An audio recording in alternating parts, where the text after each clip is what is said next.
ایک بار حضور پاک صلی اللہ علیہ وآلہ وسلم، خیر اتنا ہی بڑی جو بندہ قربانی دے کر آیا ہو تو اس کا اجر بھی تو اتنا بڑا ہونا چاہیے نا، پھر گھر بار ہر چیز چھوڑ کر۔ تو آپ صلی اللہ علیہ وسلم ایک سفر میں قافلے کے ساتھ جانے لگے تو وہ بھی ساتھ چل پڑے۔ رستے میں اس کو بخار کی کیفیت طاری ہو گئی، اور اتنا بخار ہوا کہ اس کی مطلب کہ جان نکلنے والی ہو گئی۔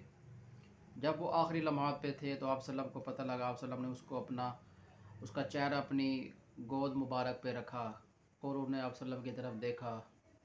سبحان اللہ، کیا عالم تھا! آپ صلی اللہ علیہ وسلم کو دیکھتے ہی اس کی یار جو اس کی جو عشق تھا آپ صلی اللہ علیہ وسلم کے ساتھ، اس کی آپ صلی اللہ علیہ وسلم کے چہرے مبارک کو دیکھتے اور اس کی گود میں ان کا وصال ہوا، انتقال ہوا، اور وہ دنیا فانی سے کوچ کر گئے۔ حضرت ابو بکر اور حضرت عمر فاروق یہ منظر دیکھ رہے تھے۔ جب ان کو پھر آپ صلی اللہ علیہ وسلم نے فرمایا کہ اس کے کفن کا انتظام کرو، اور حضور پاک صلی اللہ علیہ وسلم نے اپنی چادر مبارک دی کہ اس کو میری چادر کا کفن پہنا دو۔ سبحان اللہ، جس کو حضور پاک صلی اللہ علیہ وسلم کی چادر کا کفن نصیب ہو اس کو دنیا میں اور کیا چاہیے، اور حضور پاک کی گود میں جس کو جو ہے وہ اس کی روح پرواز کرے اور آپ صلی اللہ علیہ وسلم کو دیکھتے ہوئے۔ سبحان اللہ۔ تو وہ جی آپ ابو بکر اور عمر فاروق نے چادر وغیرہ کفن کا انتظام کیا، غسل وغیرہ کر کے جس طرح جب دفنانے لگے تو کہتے ہیں کہ قبر کے اندر وہ جاتا ہے جو مردے کا خاص رشتہ ہوتا ہے۔ تو آپ صلی اللہ علیہ وسلم نے قبر کے اندر چلے گئے اور ابو بکر اور عمر فاروق کو کہا کہ اپنے بھائی کو اٹھاؤ اور مجھے میرے ہاتھ میں تھماؤ۔ تو حضور صلی اللہ علیہ وسلم نے ابو بکر اور عمر نے اس کو اٹھایا اور آپ صلی اللہ علیہ وسلم قبر مبارک کے اندر کھڑے تھے اور آپ صلی اللہ علیہ وسلم کے ہاتھ میں وہ دیا اور آپ صلی اللہ علیہ وسلم کو قبر میں لٹایا۔ حضرت عمر فاروق رضی اللہ عنہ کی خدمت میں یہ سارا واقعہ، اور انہوں نے جب دیکھا تو ان کی آنکھوں میں آنسو آ گئے کہ کاش اس کی جگہ آپ صلی اللہ علیہ وسلم میری میت ہوتی اور میری میت کو اٹھا کے وہ قبر میں دفناتے۔ بہت اس کو دل میں جو ہے ایک جذب ہوا، اور کہتے ہیں کہ جو عبداللہ ذوالجبادین رضی اللہ عنہ جو صحابی تھے وہ ان پہ جذب کی کیفیت طاری ہو جاتی ہے۔ اب کیا پتہ لوگوں کو کہ جذب کیا ہوتا ہے۔ جذب یہ ہوتا ہے کہ جب وہ حضرت عمر فاروق کی جب محفل میں بیٹھے ہوتے تو وہ اونچی کہنے پڑ جاتے، اللہ اکبر اللہ اکبر۔ تو ایک دفعہ حضرت عمر فاروق غصے ہو گئے اور فرمانے لگے کہ یہ تم کیا کرتے ہو، اونچی اونچی محفل میں بیٹھ کے بولنے پڑ جاتے ہو۔ تو اللہ کے حضور صلی اللہ علیہ وسلم نے فرمایا کہ غصہ نہیں کرو، یہ خالصتاً اللہ تعالیٰ کی محبت میں ان کا ذکر کرتے اور ان کا نام لیتے اور ان پر وہ کیفیت طاری ہو جاتی ہے جذب کی، اور یہ بے ساختہ ہو کہ اللہ کا نام لینے لگتی ہیں، اور یہ خالصتاً اللہ سے محبت ہے۔ تو وہ قبر میں دفنا دیا ان کو، تو کیا کہنے ان کے کہ حضرت عمر کہنے لگے کہ کاش اس کی جگہ میری میت ہوتی۔ تو جب وہ قبر مبارک میں ان کو دفنایا تو انہوں نے دعا فرمائی کہ اے اللہ تعالیٰ میں اس سے راضی ہو چکا ہوں، اور اللہ تعالیٰ تو بھی اس سے راضی ہو جا۔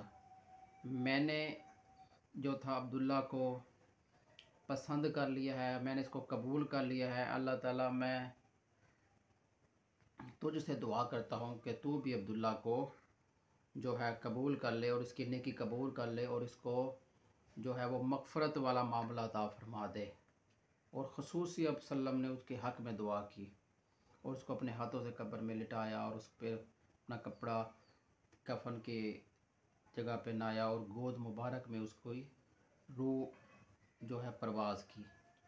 تو یہ تھے حضرت عبداللہ ذوالجبادین، دو چادروں والے صحابہ جنہوں نے اپنا سب کچھ اللہ کی راہ پہ قربان کر کے دو چادروں میں وقت گزارا، اور دو چادروں میں حضور پاک صلی اللہ علیہ وسلم کی خدمت میں حاضر ہوئے، اور اس کے بعد دو چادروں میں جو تھا وہ پیش ہوئے، اور وہ حضور صلی اللہ علیہ وسلم کی چادر میں ان کا کفن مبارک جو تھا وہ نصیب ہوا، اور گود میں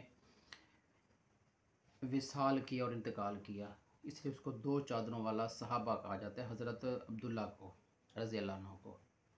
اللہ تعالی ہمیں بھی حضور پاک صلی اللہ علیہ وآلہ وسلم کی خدمت میں اتنا قرب نصیب فرمائے کہ ہم حضور پاک صلی اللہ علیہ وسلم اور اللہ کے دین کے آگے اپنا سب کچھ قربان کر دیں اور کچھ نہ ہو، پھر بھی اللہ کے دین پہ جو تھا تقوی اور مضبوطی کے ساتھ کھڑے رہیں، اور اگر ہمارا جو ہے وہ سب کچھ ہو، پھر بھی ہم حضور پاک صلی اللہ علیہ وسلم کی جو ہے محبت اس کے اوپر کسی کو غالب نہ آنے دیں۔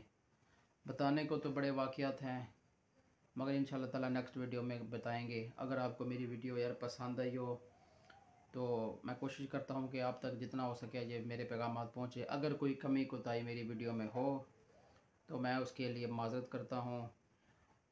بشر ہیں، انسان ہیں، کوشش ہوتی ہے کہ اللہ کے دین کا پیغام اپنی زبان میں جتنا ہو سکے پہنچائیں، تاکہ ہمارے لیے بھی صدقہ جاریہ بن جائے۔